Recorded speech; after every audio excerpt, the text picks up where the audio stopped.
Pabalikin na lang kaya natin si Ikit. Mahirap yung pinapagawa mo, Gani. Hindi ko pa kayang patawarin si Ikit.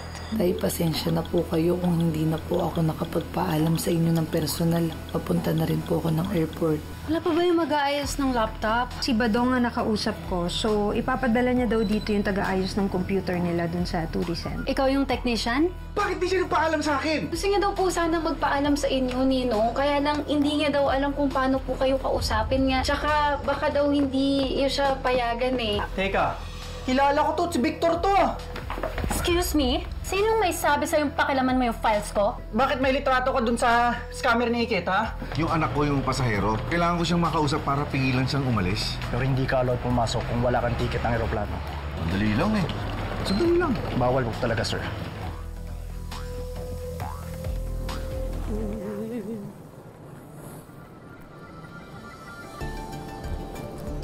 Lamig! Oh, Diyos ko. Sabi parang Baguio lang. Hindi naman parang Baguio, tis. 10 beses na Baguio. Ay, iyak ka na lang din talaga. Wow, wow. Ay, itong taxi. Taxi? Are you taxi? Taxi, taxi? Taxi? Yes. Yes, yes. Ito. Go here. Here. Hi. Hi. Hi. Hi daw. Hi daw. Okay. Kat.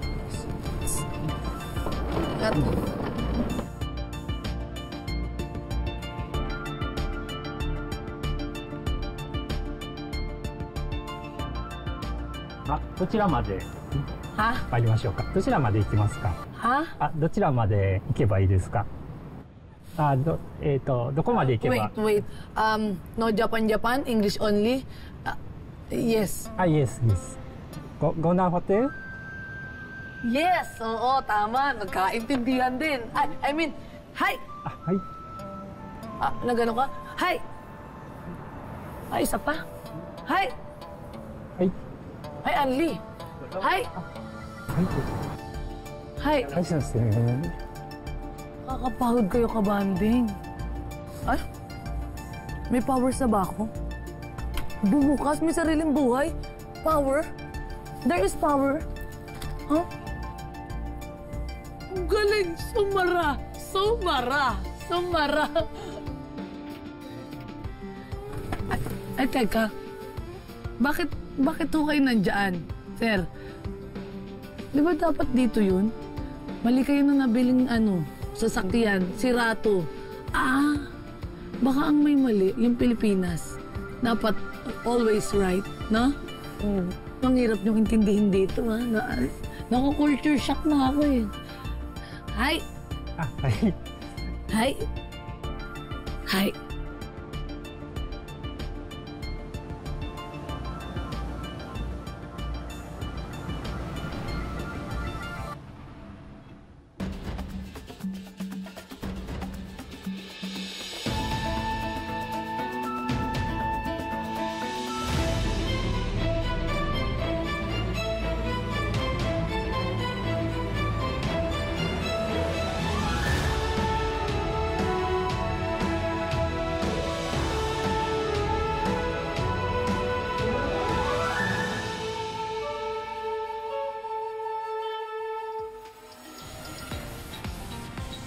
Wow! Ganda dito! Ayun ang taas sa building, oh. Tinan mo. Daming ilaw! Grabe, walang ganito sa Daraitan. Puro bundok na lang din talaga nakita ko. Ang ganda. Why are you here in Japan?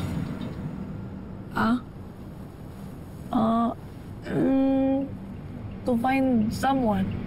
Someone you love? Dati. Pero hindi na ngayon.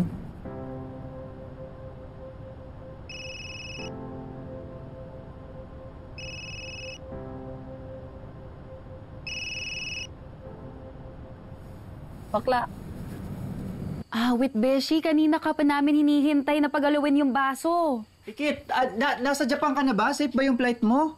Eh, ito, kakarating-rating ko lang din. Eh, kanina bumili lang ako ng SIM card doon sa may airport para sa wifi. Beshi, pumunta dito kanina yung tatay mo, hinahanap ka. Pala, Ikit. Wala akong choice kundi sabihin kay Ninong na gumora ka na sa Japan. Ha? Eh, nag-text ako sa kanya bago ako umalis. Sabi ko pupunta ako ng Japan. Ha? Ganun ba? Eh kasi parang aligaga siya kanina eh. Sinusubukan ka daw niyang tawagan pero cannot be reached ka daw. Walang signal kanina sa biyahe. Hayaan mo na. Tawag lang naman yun si tatay. Para pagalitan ako.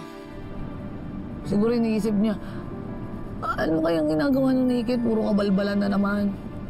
Sigurado ako dun.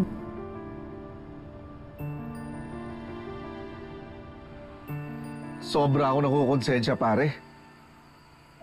Nung hindi ko inabutan sa airport si Ikit, bigla ako naalala yung uli naming pag-uusap. Yung nung pinapalayas ko siya, pare, kung masasakit na sinabi sa kanya. Eh, paano kung may masamang mangyari sa kanya doon sa malayong lugar? Baka isipin niya, pare, wala na akong pakialam sa kanya dahil nga galit ako.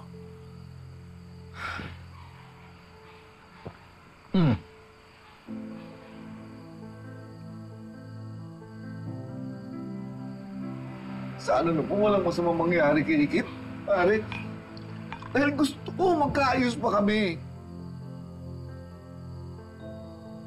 Alam mo, pare, huwag kang nag-aalala. Ligtas si Ikit doon sa Japan. Maayos naman siguro yun. At saka, kilala ko yung inaanak kong yun. Matapang yan. Kaya niyang ipagtanggol yung sarili niya. Pero pare, hindi lang naman kaligtasan ni Ikit ang inaalala ko eh. Baka mamaya, gumaya yun sa nanay niya. Hindi ba? Hindi na ako binilikan ni Mayumi. Baka gumaya, pare. Parang gani, hindi naman siguro gano'n si Ikit. Hindi ako naniniwalang gagaya sa nanay na yun. Mahal ka ni Ikit. Mahal? Pare, di ba, ang alam nga natin, mahal na mahal din ako ni Mayumi. Eh, anong ginawa? Inabando na ako, hindi na bumalik. Parang nagsisisi na talaga ako masyado. Oh, baka mamaya eh, baka iwanan na rin ako ni Ikit. Pare, anong gagawin ko?